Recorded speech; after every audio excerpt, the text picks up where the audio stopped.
Lord good morning. దేవునికి మహిమ కలుగును గాక. మరొక దినాన్ని ఇచ్చిన దేవునికి లెక్కించలేని కృతజ్ఞతాస్తుతులు. ఈరోజు దేవుడు మనందరికి ఇచ్చే వాగ్దానం, ఇదిగో నేను ఒక నూతన క్రియ చేయుచున్నాను, ఇప్పుడే అది మొలుచును, మీరు దాన్ని ఆలోచింపరా. నేను అరణ్యములో త్రోవ కలుగజేయుచున్నాను, ఎడారిలో నదులు పారచేయుచున్నాను. ఆమేన్, హల్లెలూయా. దేవుడు ఇదిగో నేను ఒక నూతన క్రియ చేయుచున్నాను అని వాగ్దానం ఇస్తున్నాడు. దేవునికి మహిమ కలుగును గాక.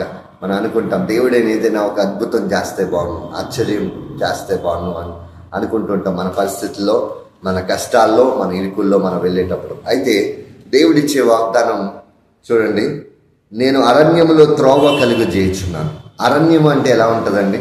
మనుషులు లేని ప్రాంతము, అక్కడ వసతులు ఉండవు, గృహాలు ఎవరు కూడా కట్టుకోరు అరణ్యంలో. అయితే అటువంటి పరిస్థితుల్లో వెళ్తున్నా కూడా అక్కడంట మార్గాన్ని సరళపరిచే దేవుడంట. ఆమేన్, హల్లెలూయా. కలుగజేసే దేవుడంట. ఆ ఎడారిలో కూడా మార్గాన్ని కలుగు చేస్తాడంట. అంటే మన స్థితిగతులు ఒకసారి ఎలా ఉంటాయంటే అరణ్యంలా ఉంటాయి, ఏమి ఉండవు, ఏ అవసరత మన జీవితాల్లో ఫైనాన్షియల్ ఇష్యూస్ కానీ ఇంకా రకరకాలైన బాధలు వేదనలు ఉంటాయి. అలాంటి సమయాల్లో కూడా వాటిలో కూడా అప్పుల బాధల్లో, ఇరుకుల్లో, ఇబ్బందుల్లో, వ్యాధుల్లో కూడా మార్గాన్ని సరళము చేసే దేవుడు అంట. దేవునికి మహిమ కలుగును గాక.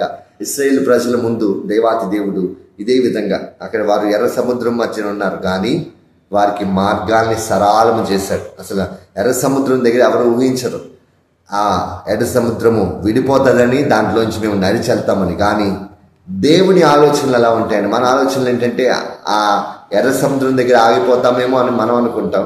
సముద్రం దగ్గరికి వెళ్ళి ఆగిపోవాలి, ఇంకా అక్కడి నుంచి దారి లేదనుకుంటాం. కానీ దేవుడు అక్కడ కూడా అంటే సముద్రం లాంటి శ్రమల్లో, ఇరుకుల్లో, ఇబ్బందుల్లో కూడా మార్గాల్ని సరళం చేస్తాడండి. దేవునికి మహిమ కలుగును గాక. అట్టి కృప దేవుడు ఈ ఉదయకాల సమయంలో ఈ వాగ్దానం ద్వారా మన అందరికీ అనుగ్రహించును గాక. ఆమేన్.